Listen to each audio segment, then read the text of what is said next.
bersyukur atas nikmat ini.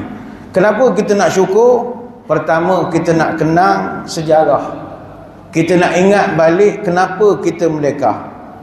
Namun malam ni saya ingin membawa satu naratif kepada tuan-tuan puan-puan sekalian dari satu perspektif yang lain. Secara akademik, ni kita cerita secara akademik ya. Secara akademiknya sebenarnya kita ini tidak dijajah secara akademik.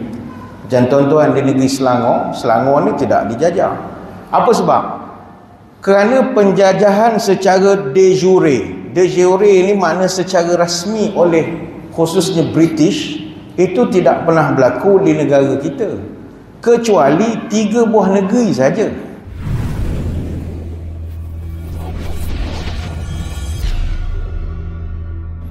Assalamualaikum warahmatullahi wabarakatuh. Bismillahirrahmanirrahim. Alhamdulillahi hamdan katsiran tayyiban mubarakan fihi kama yanbaghi li jalali wajhikal karim wa li 'azimi sultanik. Allahumma salli ala sayyidina Muhammadin abdika wa rasulika nabiyil ummi wa ala alihi wa sahbihi wa sallim. Nawaitu ta'alluma wa ta'lim wa tazakkura wa tazkir wa nafa'a wal intifa' wal ifadah wal istifadah wal hasa ala tamassuki bi kitabillah wa sunnati rasulih wa du'a ila al-huda wa dalalah ala al-khair ibtigha'a wajhillah wa mardatihi wa qurbihi wa thawabihi. Allahumma inna nas'aluka fahman nabiyyin wa hifzal mursalin wa ilhamal malaikatil muqarrabin. Ya Allah, kami mohon padamu kefahaman para nabi, daya hafalan para rasul dan ilhamnya para malaikat muqarrabin. Allahumma aghnina bil ilmi wa zayyinna bil hilmi wa akrimna bit taqwa wa jamilna bil afiyah ya arhamar rahimin. Ya Allah, kayakan kami dengan ilmu-Mu, hiasilah kami dengan lemah lembut, muliakan kami dengan takwa dan cantikkan kami dengan sihat wal afiat. Terima kasih yang berusaha saudara pengacara majlis. Yang saya hormati pihak Nazir, ahli jawatan kuasa, lembaga pentadbir jawatan kuasa dan juga para sukarelawan Masjid Bandar Tasik Puteri Rawang. Seterusnya tuan-tuan guru, para alim ulama, para habaib, muslimin muslimat, hadirin hadirat, tuan-tuan puan-puan. Moga sekaliannya sejahtera dalam limpahan rahmah dan barakah. Saya dahului dengan penyataan tahmid kesyukuran atas pertemuan pada malam ini, dan seterusnya dapat kita saling bertatap muka untuk membincangkan satu tajuk seperti yang telah diwar-warkan, iaitu kemerdekaan negara dan Islam sebagai agama persekutuan. Hadirin hadirat yang dirahmati Allah, tepat jam 12.30 malam 31 Ogos 2023 nanti, kurang lebih lagi 13 hari, genaplah 66 tahun kita di negara ini telah bertuankan bangsa sendiri. 66 tahun. Merdeka dia tidak datang umpama embun di waktu malam. Merdeka dia bukan hadir secara magic, abrakadabra simsalabim, merdeka, tidak. Merdeka ni bukan dapat dengan jampi serapah, tidak. Merdeka ini kita dapat, kita bayar dengan air mata, keringat, darah, bahkan nyawa orang tua-tua kita dulu. Sebab itu setiap kali kita menyambut kemerdekaan, yang mustahaknya adalah kita bersyukur dan berterima kasih kepada para pejuang terdahulu, yang mana mereka ini telah menyebabkan kita dapat nikmat merdeka. Sebagaimana kita hari ini makan durian Musang King, ucap terima kasih kepada yang menanam pokok Musang King itu. Tanpa orang yang menanam, mimpi kita nak makan Musang King. Setiap kali kita minum air kelapa muda, terima kasih kepada moyang kita yang menanam pokok kelapa itu. Kalau dia tak tanam, hari ini kita tak dapat nak merasa. Sebab itu nikmat merdeka ini, Masya Allah, merdeka itu bebas. Tidak lagi seperti 1511. Ketika itu hidup sentiasa rimas, kesana ke sini sentiasa cemas. Bila-bila masa boleh hilang nafas, dikekang penjajah tak ada belas. Begitu teruk sekali suasana penjajahan. Maka kepada orang muda, 31 Ogos nanti perlu kita kenang sambutan merdeka ini. Dan tuan-tuan puan-puan, kita kena bezakan antara sambut merdeka, bersyukur nikmat merdeka dengan tak suka pada pemerintah. Itu masalah kita. Kita tak suka kerajaan, tak suka pemerintah, tu cerita lain. Negara tetap negara. Negara tetap ini adalah tanah air kita. Kita kena syukur atas nikmat ini. Kenapa kita nak syukur? Pertama, kita nak kenang sejarah. Kita nak ingat balik kenapa kita merdeka. Namun malam ni saya ingin membawa satu naratif kepada tuan-tuan puan-puan sekalian dari satu perspektif yang lain. Secara akademik, ini kita cerita secara akademik ya. Secara akademiknya sebenarnya kita ini tidak dijajah secara akademik. Dan tuan-tuan di negeri Selangor ni tidak dijajah. Apa sebab? Kerana penjajahan secara de jure. De jure ini makna secara rasmi oleh khususnya British, itu tidak pernah berlaku di negara kita kecuali 3 buah negeri saja, iaitu Pulau Pinang, Melaka, Singapura, kemudian Borneo lah, Sabah, Sarawak. Apa sebab? Kalau kita kaji sejarah, British kalau dia menjajah di sesebuah tempat secara rasmi kita sebut, mereka mesti mansuhkan nombor 1 institusi diraja negara itu. Itu perangai orang putih. Dia mesti hapuskan. Sebagaimana yang mereka berjaya buat terhadap monarki di India, di Kenya, di Tanzania, di Zambia, di Zimbabwe, di Myanmar. Ini semua dihapuskan sistem beraja. Kalau di India, 2 kesultanan besar di India telah dimakzulkan. Pertama, kerajaan Delhi di India Utara. Setelah memerintah selama 349 tahun, hapus di Inggris. Dinasti Mughal di India 333 tahun, dihapuskan oleh Inggris. Raja Mughal yang terakhir namanya Bahadur Shah Zafar, dibuang ke Myanmar tahun 1858 dan dia mangkat di sana. Dan tempat dia digantikan dengan Emperor ataupun Empress of India sejak daripada Queen Victoria tahun 1819. Dihapuskan. Dan orang putih ataupun British kalau dia menjajah satu tempat secara rasmi, dia akan lantik seorang Viceroy ataupun Governor General sebagai ketua pentadbiran. Baik, mari kita ulang sejarah Malaysia. Dalam kes kita, British hanya melantik residents ataupun High Commissioner ataupun Chief Commissioner di negeri-negeri Melayu bersekutu dan juga di negeri-negeri Melayu tidak bersekutu. Begitu juga daripada segi kesultanan, masih lagi kekal sampai sekarang. Sebab itu dari sudut sejarah, kuasa mutlak secara de jure masih dipegang oleh institusi diraja. Lalu kalau institusi diraja itu dikekalkan, maka penjajahan secara de jure tidak berlaku. Secara akademiknya tidak berlaku. Sultanates of the Nine dan Malay State exists continuously sampai sekarang, berganti keturunan demi keturunan daripada zaman dulu sampai sekarang dah akan datang. Jadi secara sejarahnya kita ini hanya digelarkan protectorates ataupun protected states, negeri di bawah lindungan saja. Dia kalau kita belajar sejarah, di tanah Melayu ni ada 3 jenis negeri. Pertama, negeri-negeri Melayu bersekutu, Federated Malay States. Dia ada resident Inggeris.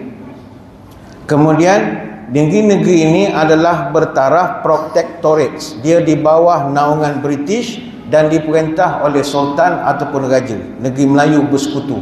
Dalam bahasa mudah, negeri yang guna PTD, pegawai tadbir diplomatik. Urusan banyak daripada British, tetapi urusan 2 saja yang dipegang oleh British, iaitu urusan pertahanan, armed forces, dengan dasar luar, foreign policy, itu ditentukan oleh British. Yang lain masih pihak istana lagi. Negeri jenis kedua adalah negeri-negeri Melayu tidak bersekutu, Unfederated Malay States. Negeri-negeri ini tidak ada resident Inggeris. Kebanyakan negeri ini adalah negeri yang cuti Jumaat, kerja hari Ahad. Tuan-tuan teka lah negeri mana. Itulah negeri-negeri yang negeri Melayu tidak bersekutu. Dan negeri yang ketiga adalah Straight Settlement, negeri yang ditadbir sebagai Crown Colonies, iaitu jajahan mahkota Inggeris. Berapa negeri? 3, Pulau Pinang, Melaka dan juga Singapura. Dari segi sejarah, kita nenek moyang orang kita, orang Melayu, dipanggil rakyat sultan ataupun dipanggil rakyat kerajaan. Berbeza dengan saudara-saudara kita di Pulau Pinang, Melaka, Singapura. Semua orang yang duduk di Pulau Pinang, Melaka, Singapura, sama ada Melayu, India, Cina dan lain-lain, yang tinggal di Pulau Pinang, Melaka, Singapura, dipanggil British subject. Dia tak panggil British citizen. Orang putih cerdik tuan-tuan. Dia walaupun 3 negeri ni ditadbir oleh British, orang yang duduk di 3 negeri ni dia tak panggil warga negara British. Dia tak nak. Dia panggil British subject. Kerana Great Britain hanya iktiraf orang yang beranak di Great Britain saja dapat taraf British citizen. Jadinya 3 negeri ni saja yang di bawah pentadbiran orang putih. Selangor, Pahang, Perak, apa semua tak ada kena-mengena. Timbul pula pertanyaan di kalangan geng-geng TikTok. Habis kalau kita bukan tanah jajahan Ustaz, apa hal kita kena minta merdeka dengan pihak orang putih? Bersungguh-sungguh gadai emas bermata bagai-bagai pergi ke London merayu nak dapatkan merdeka. Ini ada kaitan dengan masalah akhir Perang Dunia Kedua. Dia ada satu kisah selepas daripada kekalahan Empire Jepun. Jangan lupa kita pernah dijajah oleh Jepun. Jepun dijajah semua, Selangor, Pahang, Kelantan semua dijajah. Selepas kekalahan Empire Jepun pada akhir Perang Dunia Kedua, di mana pemerintah tentera Jepun dia telah menyerah diri kepada pihak bersekutu ataupun Allied Force British yang masa itu berpangkalan di Singapura. Jadi Empire Jepun ketika itu, ketika dia surrender, dia serahkan semua jajahan dia kepada British. Dia serah semua. Pahang, Selangor, Perak, Terengganu yang tak ada kena-mengena sebelum tu duduk bawah orang putih, semua bawah Jepun. Dia serahkan semua tanah Melayu, negeri Selat termasuk Burma. Dia serah semua kepada pemerintah tentera British. Sama juga di Filipina, Jepun dia telah serahkan Filipina kepada Amerika. Di Indonesia, Tentera Revolusi Indonesia isytiharkan merdeka pada 17 Ogos 1945. Tetapi Indonesia ketika itu masih dijajah oleh Belanda sampai tahun 1948, perjanjian Meja Bulat. Begitu juga Melaya dan Strait Settlement ini terpaksa British letakkan di bawah British Military Administration secara unilateral. Artinya tidak ada perbincangan pun dengan raja-raja Melayu ketika itu. Kenapa tidak ada perbincangan? Kerana ada power vacuum. Sebab suasana perang, tak dapat nak mesyuarat. Zaman sekarang kita boleh Webex, boleh Google Meet, mesyuarat online. Zaman itu tak ada work from home, nak mesyuarat macam mana? Jadi tak dapat perbincangan nak dibuat. Akhirnya British ambil kesempatan, aku tak jajah, dapat free. Orang bagi, dia pun ambil semua. Orang Melayu, nenek moyang kita marah. Bila masa aku duduk bawah engkau? Engkau masalah dengan Jepun tu kau punya pasal. Kami tak mengaku kami duduk bawah Inggeris. Jadi berlaku pemberontakan. Ketika itulah pelbagai cara yang dilakukan oleh orang British untuk dapatkan kita secara official keseluruhan. Akhirnya orang putih dia buat satu rancangan menjadikan kita sebagai tanah jajahan penuh British pada tahun 1946. Macam mana cara dia buat? Dia buat Malayan Union. Maka ketika itulah Duli Amah Mulia Raja-Raja telah dipaksa untuk menyerahkan kuasa kepada kerajaan British di London. Mojolah nenek moyang kita dulu cerdik-cerdik, mereka bangkit, gagalkan rancangan Malayan Union dan diganti. Orang Melayu maksud tak ramai, Orang putih buat syarat macam-macam. Jadi orang Melayu terpaksa bergabung dengan MIC, dengan MCA. MIC masa tu adalah bayangan Kongres Parti di India. Dan MCA pula adalah bayangan Parti Kuomintang yang mentadbir Republik China selepas daripada kejatuhan dinasti Qing. Mungkin orang TikTok tanya lagi, tak apalah Ustaz, panjang sangat cerita. Yang penting yang kita berkumpul malam tahun 1957 tu buat apa? Yang merdeka, merdeka. Kalau tak jajah buat apa ramai-ramai? 31 Ogos 1957 adalah satu tarikh yang kita kenang, di mana institusi diraja telah menyerahkan kuasa mereka yang mereka pegang selama berzaman-zaman, sejak zaman Sang Sapurba Wanpuk Malini dulu, dia serahkan kepada rakyat melalui parlimen dan perlembagaan. Maka merdeka ini adalah manifestasi kita menjunjung kasih kepada kebawah luli raja-raja Melayu yang telah memberikan kuasa dia sebagai raja kepada kita rakyat melalui parlimen dan perlembagaan. Itu sejarahnya. Sebab itulah tuan-tuan, dari satu sisi yang lain, merdeka ni dia tidak ada yang hakiki. Merdeka yang kita sambut setiap Ogos itu hanya seremonial. Tidak ada satu noktah kita tidak akan dijajah lagi. Tak ada noktah. Lambat laun, sooner or later, kita mesti dijajah balik. Dan penjajahan itu datang dalam pelbagai bentuk. Kita pernah dijajah dari sudut ekonomi. Untuk makluman orang muda-muda, nanti balik baca satu kisah, dia panggil Dawn Raid. Dawn Raid special untuk buat serangan subuh itu. Sebab syarikat Guthrie milik British yang berusia lebih pada 100 tahun, mereka memiliki tanah yang begitu luas sangat di negara ini. Syarikat-syarikat Inggeris, dia merdekakan kita, tapi tanah hak dia. Merdeka cap apa begitu? Macam tak bertanah. Bayangkanlah, Guthrie apa semua, Golden Hope apalah macam-macam ini, dia punya tanah bukan sikit-sikit, ratus ribu ekar.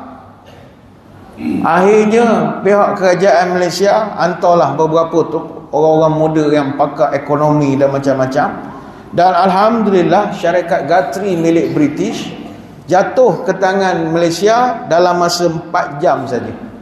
200,000 ekar tanah berjaya balik jadi hak orang Malaysia. Akhirnya dibuat percantuman semula antara Guthrie, Golden Hope dengan Sime Darby, dan menjadilah GLC pada hari ini. Artinya penjajahan tidak berlaku secara tentera, tapi dia boleh rampas tanah, dia boleh milik tanah dan macam-macam lagi. Begitu juga dari segi perundangan, tidak ada istilah merdeka mutlak. Kita bergelut dengan tekanan antarabangsa untuk menandatangani beberapa treaty ataupun statut tertentu. Kalau kita tak sign, kita akan dipinggirkan daripada arus perdana. Sebagai contoh, kita kena sign treaty ataupun statut untuk membenarkan ICC, Mahkamah Jenayah Antarabangsa, untuk campur tangan dalam undang-undang negara kita. Kalau tak sign, diugut. Macam-macam treaty yang kita kena ugut. Artinya penjajahan bentuk itu masih berlaku. Kita dijajah dalam bentuk wabak misalnya, masih belum selesai lagi. Ni ada pula kokol, batuk kokol. Ni pula katanya dah ada pula di Great Britain, COVID semula. Dia COVID kan itu 19, dia ada pula COVID-20, COVID-21, COVID-22. Sampailah Abang Jamil hidup balik begitu. Lagi nombor tu tak habis, lagi tu lah diulang lah sampai Abang Jamil tu hidup balik. Waktu bagi kita pula orang Islam, kita belajar asyratus saah, tanda-tanda kiamat. Kita akan dijajah oleh Dajjal misalnya, Al-Masih Ad-Dajjal. Kita akan diganggu ugat oleh Ya'juj wa Ma'juj. Artinya tidak ada yang kekal. Dalam konteks kita sekarang, kita masih berperang dengan masalah dadah misalnya. Dadah tak selesai lagi. Dadah diisytiharkan sebagai musuh nombor 1 negara, dan status itu belum berubah lagi, masih status musuh nombor 1. Tapi walaupun dadah musuh nombor 1, Yang menangani masalah dadah hanya satu agensi saja. Tak adil betul. Musuh nombor satu yang urus agensi. Agensi anti dadah kebangsaan. Bukan duduk ada patut satu kementerian khusus lah. Kementerian Pencegahan Dadah. Apa debor sikit orang baca ni. Mesyuarat Tindakan Daerah pegawai ADK sayup duduk kat tok mulu belakang jauh. Macam tak berapa serius kita menganggap ianya masalah. Sedangkan penagih di negara kita bukannya sikit. Kita sekarang ni ada ratio menunjukkan setiap 8 keluarga di Malaysia akan lahir seorang penagih. Graduate seorang. Daripada 8 family, graduate seorang. Itu belum penagih TikTok, penagih game, itu tak campur lagi. Macam-macam penagih. Jadi ini yang pertama lah. Kita nak mengenang sejarah. Kita bersyukur kerana negara kita berdaulat. Yang kedua, kita nak sambut merdeka yang dalam masa 2 minggu ini. Kita kerana nak tunjuk syukur kepada Allah, Islam masih berdaulat di negara kita. Dan ini subjektif. Tuan-tuan ada yang setuju, ada yang tidak bersetuju. Tapi kita bercakap tentang perlembagaan. Kita tak boleh nafikan bahawa penjajahan dulu dia ada kaitan rapat dengan keagamaan. Tak ada orang boleh nafi. Kalaupun dinafikan oleh orang putih, kajian begitu banyak dia buat. Kalau kita nak buat literature review begitu banyak sekali.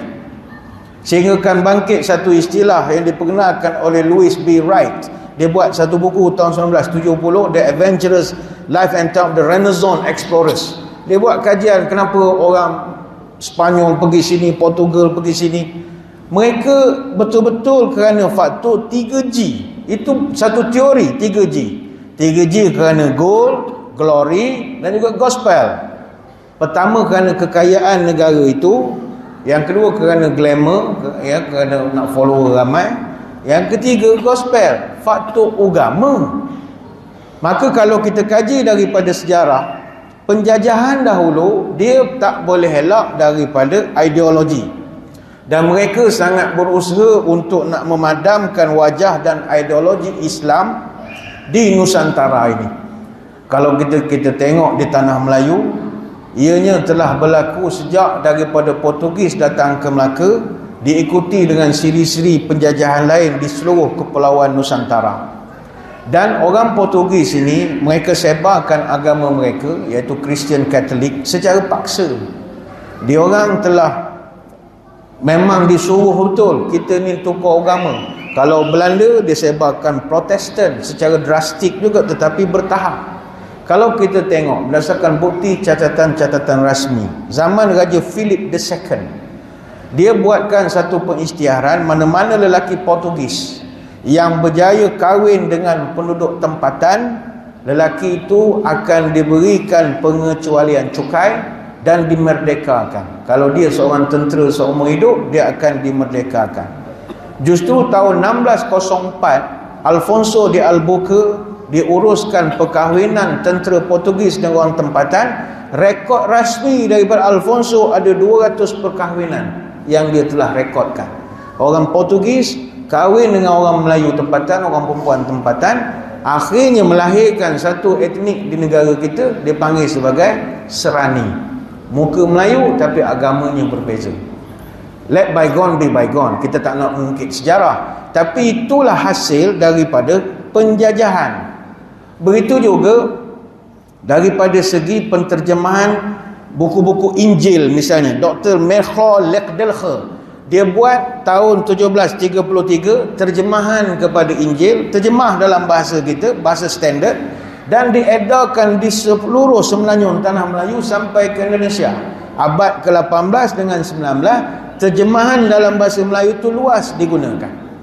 Zaman Inggeris, kegiatan menterjemah Injil terus dipergiat selepas mereka kuasai Pulau Pinang tahun 1786 dan mereka kuasai penuh Melaka tahun 1795. Dan antara yang terlibat secara langsung Stamford Raffles. Dia terlibat secara langsung menyebarkan agama dia menerusi terjemahan kitab Injil.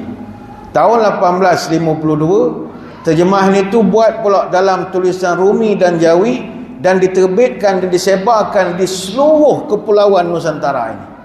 Sebab itu tak dapat dipadamkan daripada sejarah bahawa penjajahan ada kena-mengena dengan nak memadamkan ideologi. Sekitar tahun 1821 sampai 1905, macam-macam majalah diterbitkan. Buletin Arifin, majalah Cermin Mata, majalah Sahabat, Warta Melayu. Walaupun namanya bernuansa Melayu, tapi dalamnya doktrin. Dia ceritakan tentang kelebihan agama itu, kelebihan agama ini. Bahkan kalau kita melihat kegiatan menyebarkan bahan-bahan propaganda Kristian ini, mendapat sokongan pula daripada padri-padri Protestan daripada Amerika Syarikat. Ni ceramah ni bukan nak mencetuskan ketegangan, tidak. Kita cerita sejarah. Nak cerita kenapa dalam perlembagaan dimasukkan Islam agama persekutuan. Sebab serangan itu bertali arus daripada start Portugis. Sebab itu nanti kita akan sampai kepada hal perlembagaan itu. Jadi walaupun ianya tidak sempurna, tetapi itulah paling kurang mengekang daripada gerakan yang sangat kuat daripada penjajahan. Sebab itu apabila ada diletakkan dalam perlembagaan, payahlah sikit nak dikembangkan lagi. Cuma adalah saki-baki sekarang ni kita panggil golongan Anglofil. Anglofil ni tuan-tuan memang tak boleh hapus daripada Malaysia ni. Dalam masjid kita ni ada Anglofil. Siapakah Anglofil? Anak-anak elit orang Melayu yang dididik menjadi Anglofil dari segi sudut cara berfikir, perangai, kehendak dalam segala bidang. Mereka mendaulatkan orang putih. Mereka mengorang putihkan dengan segala kemajuan-kemajuan itu dengan orang putih. Sekarang mungkin payah nak jumpa, tapi 10 tahun dulu, 20 tahun dulu, biasa kita jumpa orang macam ni. Orang Melayu serupa kita, tapi dia makan cara Mak Saleh, minum cara Mak Saleh, kahwin dengan Mak Saleh. Ni contoh, bukan tak boleh kahwin Mak Saleh. Dia tak ada kahwin dengan orang dengkil aku, tak ada. Bukan Mak Saleh. Ni contoh kan kecil hati orang kahwin Mak Saleh pula. Anglofil, segalanya Mak Saleh itu kemajuan. Adalah sikit kita darah daging tu ada Anglofil tu, pemuja Inggeris tu masih ada lagi sekarang ini. Semua benda orang putih. Dan orang kita pun kalau pergi London mau belagak sikit. Padahal pergi transit 3 hari. Balik ke Malaysia dia punya cerita macam duduk 30 tahun. When I was in London.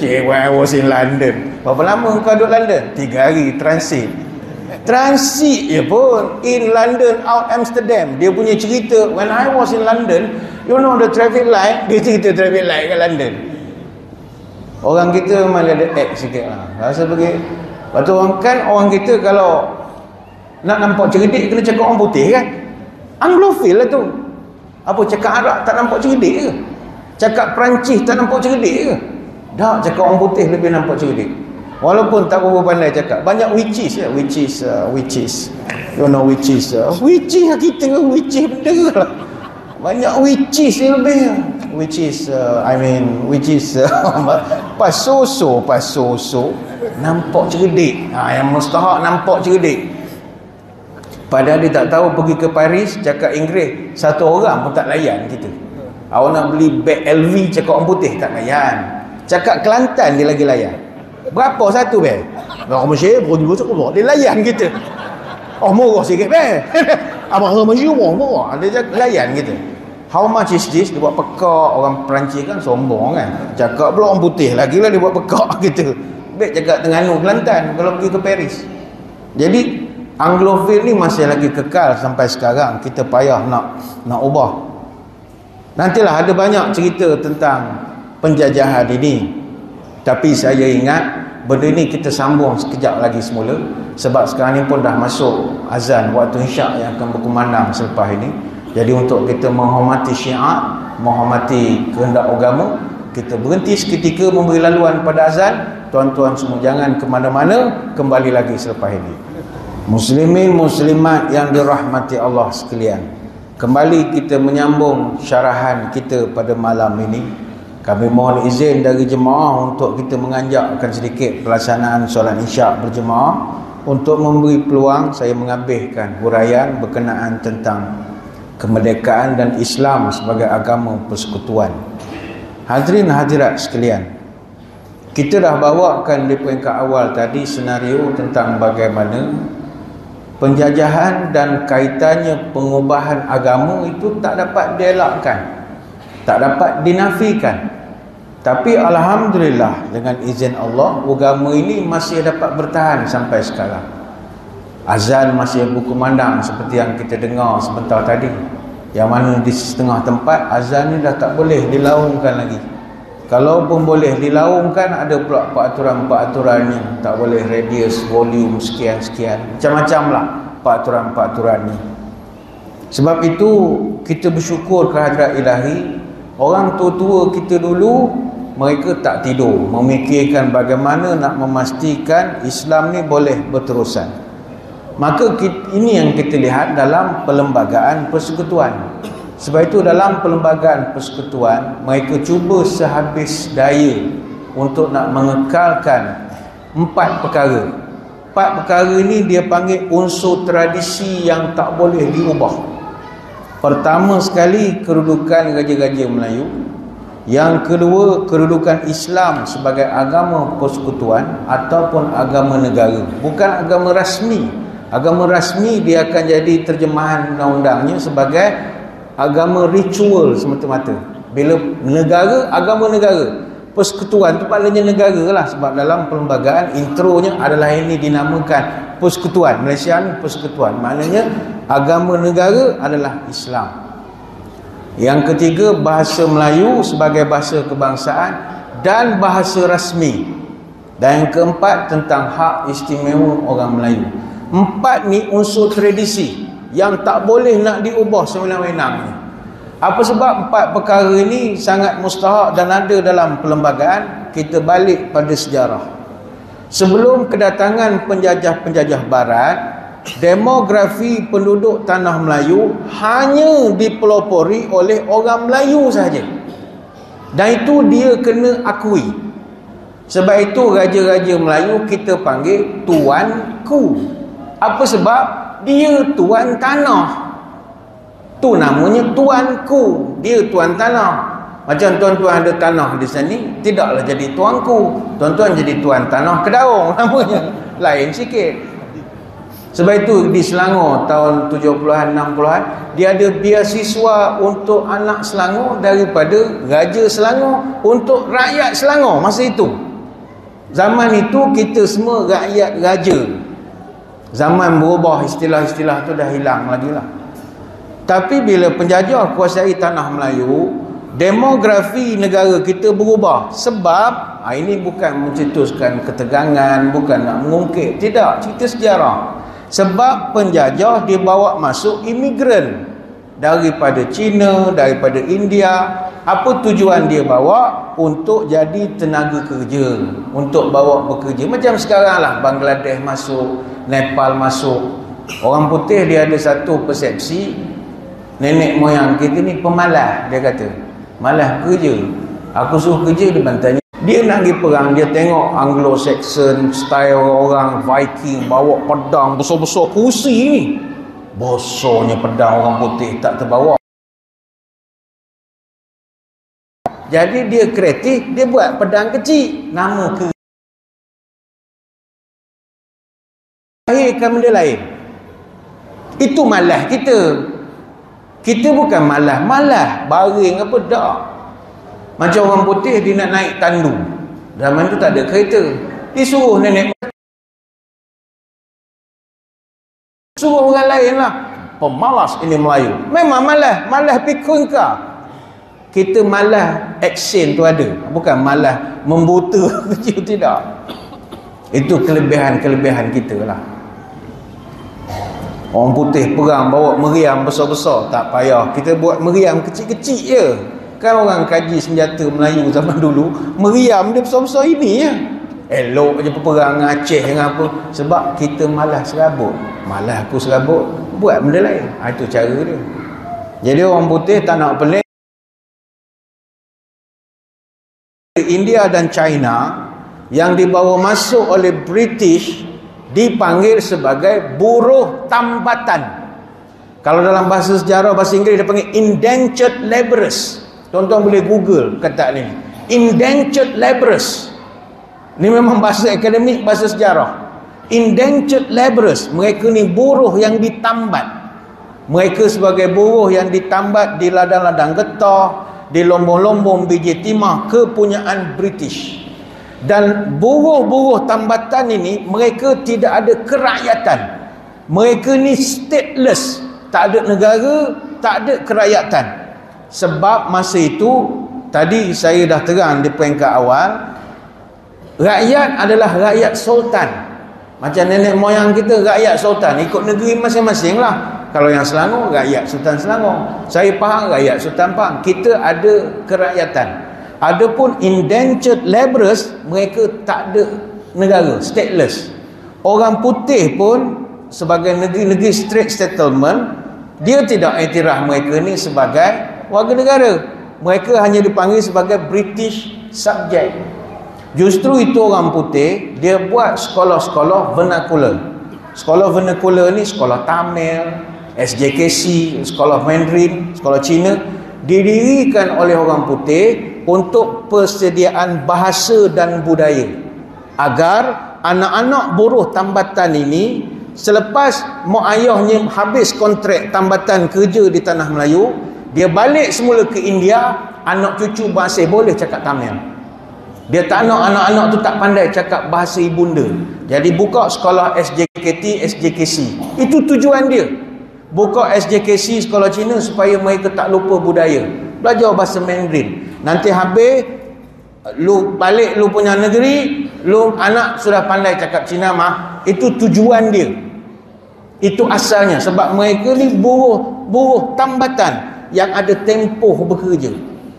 Tetapi ketika itu, orang putih apabila dia nak memberikan kemerdekaan kepada kita, dia telah meletakkan syarat ataupun prasyarat kemerdekaan untuk kita menerima mereka ni sebagai rakyat tanah air ni. Jadi nenek moyang kita pun berbelah bagi jugalah. Kalau tuan-tuan masa tu hidup, tuan-tuan nak buat apa? Merdeka nak merdeka, tapi letak syarat kena terima orang ni sebagai warga negara. Umpamanya kita lah nak merdeka, datang orang putih buat syarat, Nepal sama Bangladesh jadi rakyat Malaysia. You setuju ke tak ada setuju? Kita pun menyandar, sudah, Bangladesh kerja seseminyak jadi rakyat sini. Lama juga mikir, tuan-tuan, istikharah juga kitanya. Tapi itu yang terbaik. Lalu kita terima dia menjadi rakyat negara ini, dan kita hidup aman harmoni. Tetapi kita masukkan dalam perlembagaan, memperuntukkan Islam mesti duduk nombor atas sekali. Sebab itu perkara 3/1 Perlembagaan Persekutuan memperuntukkan Islam adalah agama bagi persekutuan, maknanya agama negara ini. Tetapi agama lain boleh diamalkan dengan aman damai di mana-mana bahagian persekutuan. Dan ini bukan makna sekular atau liberal, tidak. Ini adalah dakwah. Kan kita belajar Sahifah Madinah, Nabi juga tidak ada halangan mana-mana penganut agama lain di Madinah untuk mengamalkan perkara-perkara berkaitan agama masing-masing. Kita menghormati. Dipinda sebab walaupun mendapat sokongan 2/3 ahli parlimen, tak boleh pindah selagi tidak dapat perkenan majlis raja-raja. Bukan boleh main pindah begitu saja. Susah. Maknanya ianya akan kekal sampai kiamat, insya-Allah. Payah betul. Lapisannya nak ubah itu memang tak dapat. Tapi ialah walaupun Islam diiktiraf sebagai agama negara, agama persekutuan, tapi secara harmoninya kita benarkan kawan-kawan kita ini untuk bebas menganut agama mereka, bebas nak mengamalkan agama mereka. Dan dia bukan saja diperuntukkan dalam perkara 3/1, malah ditekankan lagi dengan perkara 11/1 Perlembagaan yang memperuntukkan bahawa tiap-tiap orang berhak menganut dan mengamalkan agamanya, dan tertakluk kepada fasal /4 ada kekangan mengembangkan agama.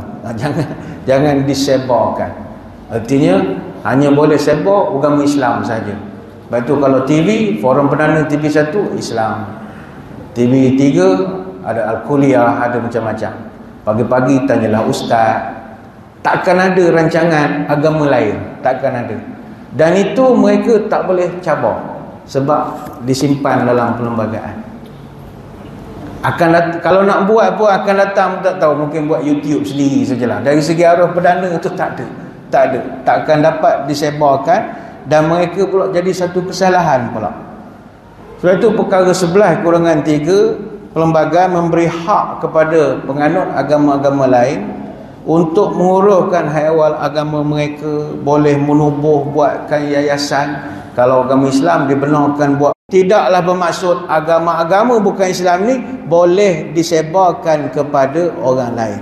Maka perkara 11-4 memberi kuasa pada kerajaan negeri ataupun kerajaan persekutuan menggubal apa saja undang-undang untuk mengawal ataupun menyekat penganut agama bukan Islam daripada mengembangkan ajaran atau kepercayaan mereka kepada orang Islam.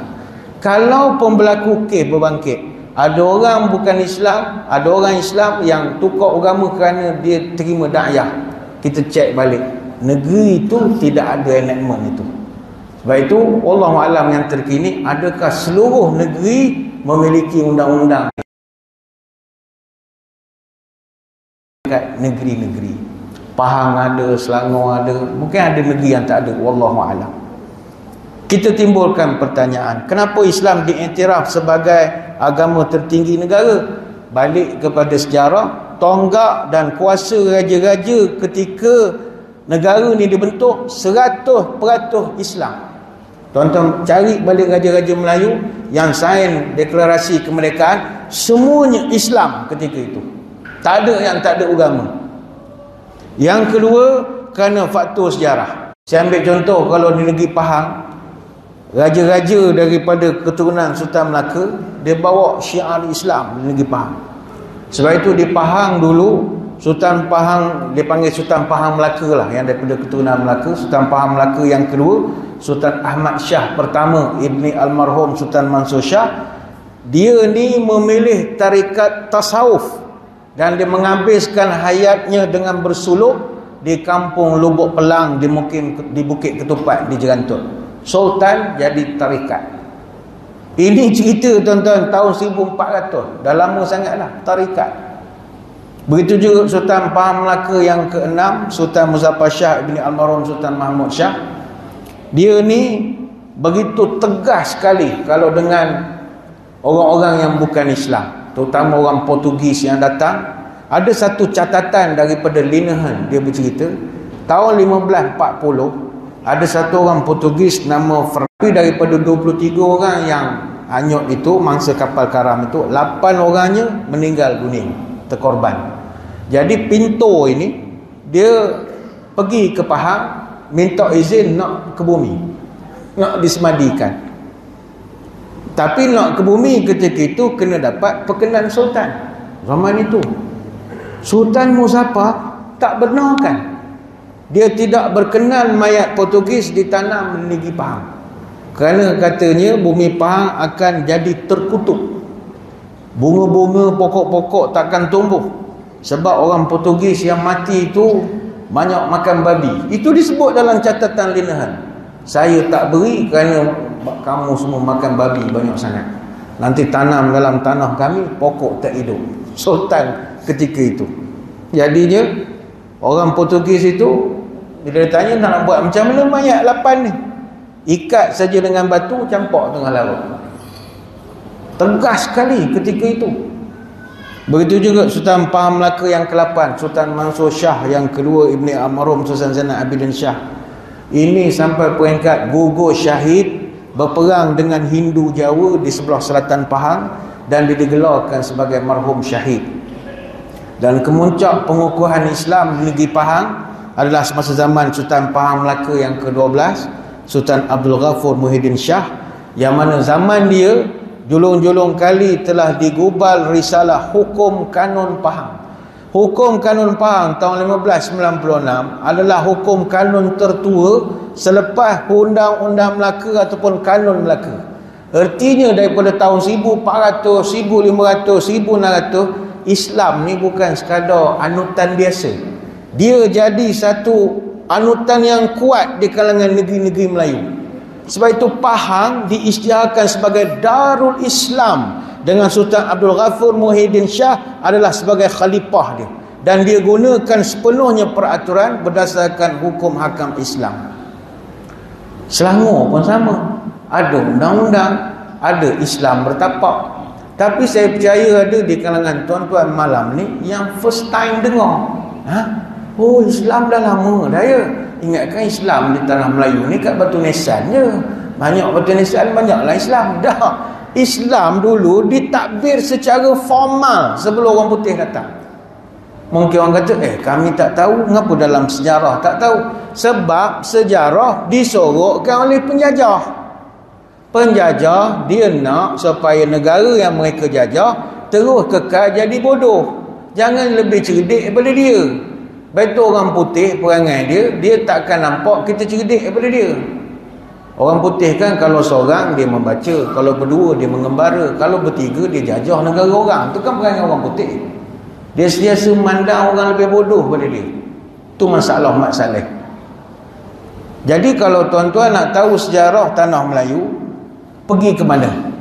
Muzium Negara? Tidak. Nak tahu sejarah, kita kena pergi School of Oriental and African Studies ataupun SOAS, ataupun pergi ke Royal Asiatic Society, ataupun pergi ke British Library di London, ataupun pergi Cambridge Library, ataupun Leiden University Library of the Netherlands. Ini tempat yang simpan segala naskah kita. Tuan-tuan kalau nak baca enactment undang-undang Islam orang Melayu, disimpan sekarang di Portugal, di Rusia, di Jerman, di Perancis, di Amerika Syarikat, di Algeria, di Sri Lanka, di Afrika Selatan. Merata benda tu disimpan sekarang. Sebab itu pihak pemerintah sekarang dia usaha nak beli balik manuskrip sejarah Melayu ini. Termasuklah kanun-kanun bertulis, termasuk hikayat Hang Tuah yang asal pun ada di luar. Termasuk juga surat menyurat Kesultanan Melayu kepada pembesar luar. Kalau di Universiti Leiden di Belanda sahaja pada ketika ini, dianggarkan hampir 20,000 manuskrip Nusantara yang tersimpan di Universiti Leiden di Belanda. Maknanya surat menyurat dari Malaysia, Indonesia, Brunei dan Singapura. Baik itu para penyelidik dan ahli-ahli akademik tempatan sekarang berusaha nak bawa balik khazanah ni ke negara kita. Contohnya tahun 2016, Yayasan Karyawan dia berjaya terbitkan sebuah naskah Sulalatus Salatin, buku tentang pertuturan segala raja-raja. Buku ditulis oleh nenek moyang kita tentang macam mana protokol, etiket dan protokol, table manners, cara makan, bahasa istana, bagaimana cara berjalan dan sebagainya. Tetapi mana simpan benda itu? Di Institut Manuskrip Oriental, di Akademi Sains Russia, wilayah St. Petersburg. Karya ini disimpan 224 tahun, dikategorikan sebagai sejarah Melayu Krusenstern. Dan orang kita pergi ke sana, cuba catat, bawa balik memang tak bagi. Dia tak bagi dah tuan-tuan. Itu kerja penjajah. Dia ambil, dia bawa ke sana. Maka kosnya bukan murah. Photostat bukannya 5 sen sekeping. Photostatnya mahal.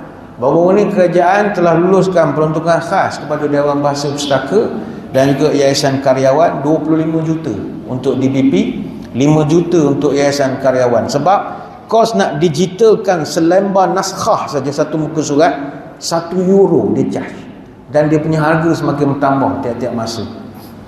Apa sebab? Khazanah.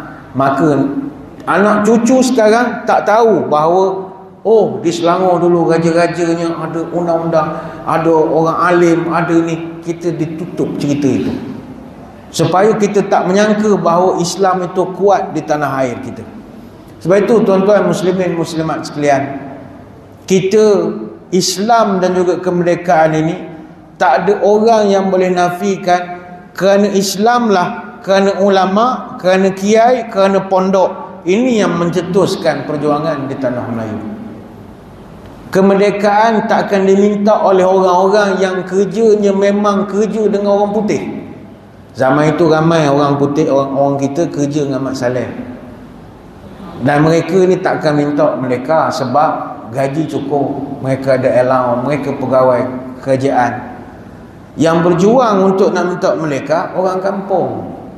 Orang kampung yang merasakan bahawa agama ni semakin ditekan ketika itu. Terutama pada zaman Jepun. Kalau Jepun lagi jahat tuan-tuan. Jepun kalau orang putih dia tak kacau sangat agama. Tapi kalau orang Jepun ketika itu dia main sampai peringkat kita ni boleh jadi syirik. Lagi masalah.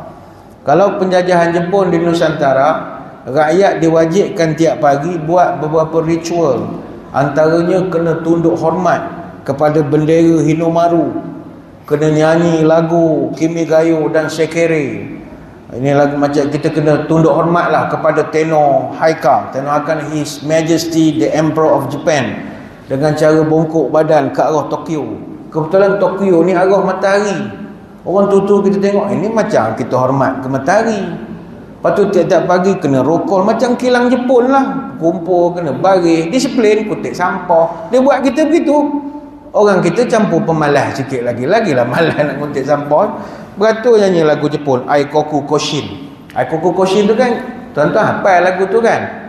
Yang Piramli buat tu, Miyoko totai no sararikete kyo jitu kakaku kageyakeba.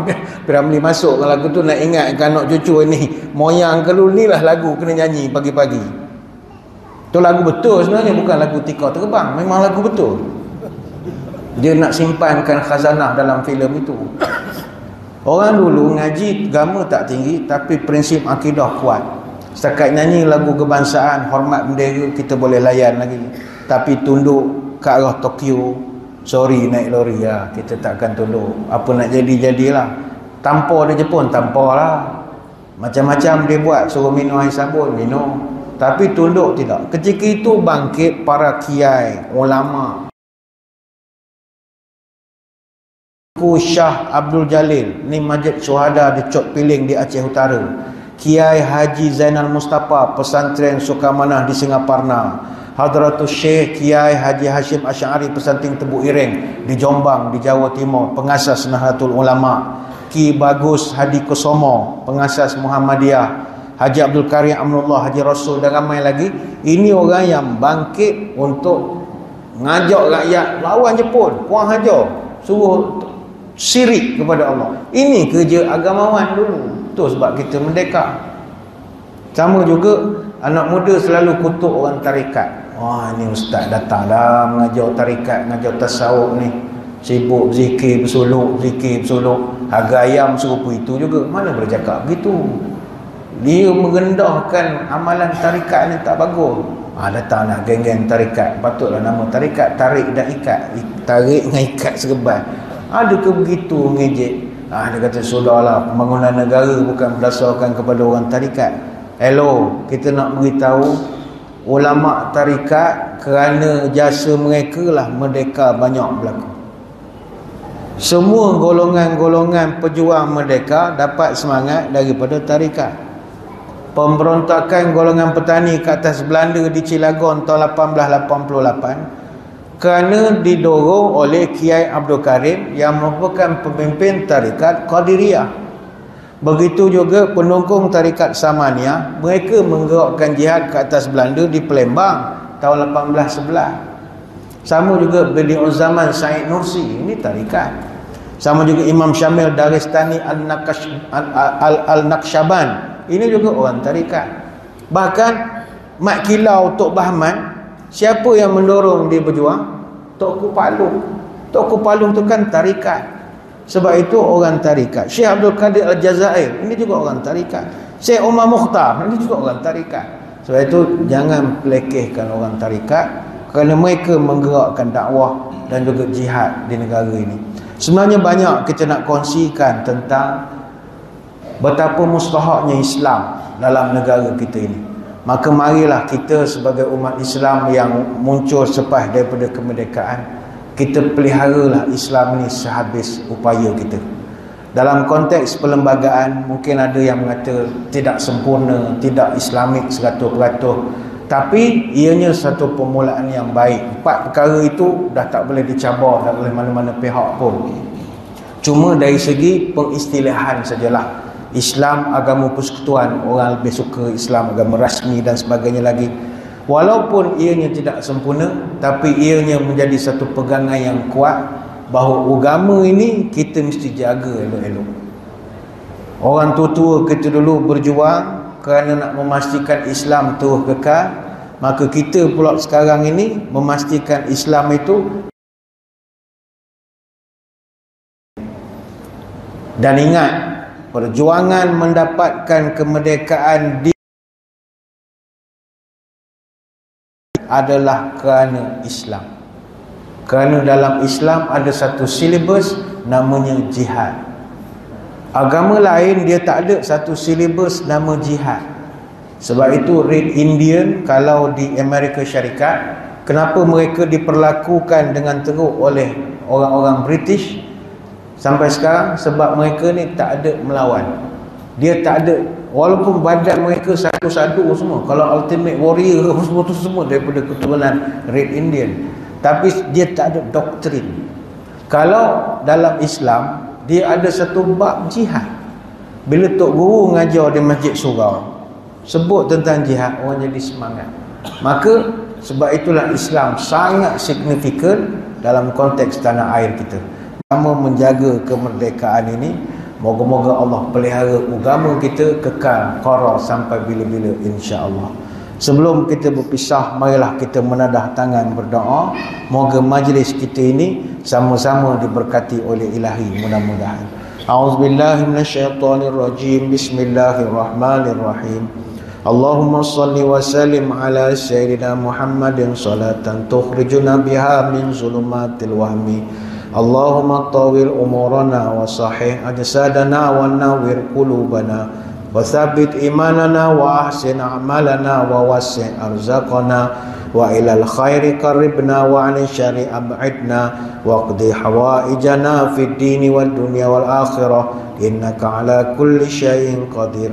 Ya Allah, panjangkanlah umur kami, sihatkanlah tubuh badan kami, terangkanlah hati kami, tetapkanlah iman kami, elokkanlah amalan kami, luaskan rezeki kami, dekatkanlah kami dengan kebaikan, jauhkanlah kami dari kejahatan, kabulkanlah segala doa kami, sama ada dalam urusan agama, dunia ataupun akhirat. Subhanakallahumma wa bihamdika nashhadu an la ilaha illa anta nastaghfiruka wa natubu ilaik. Wa sallallahu ala sayyidina Muhammadin wa ala alihi wa sahbihi wa baraka wa sallam.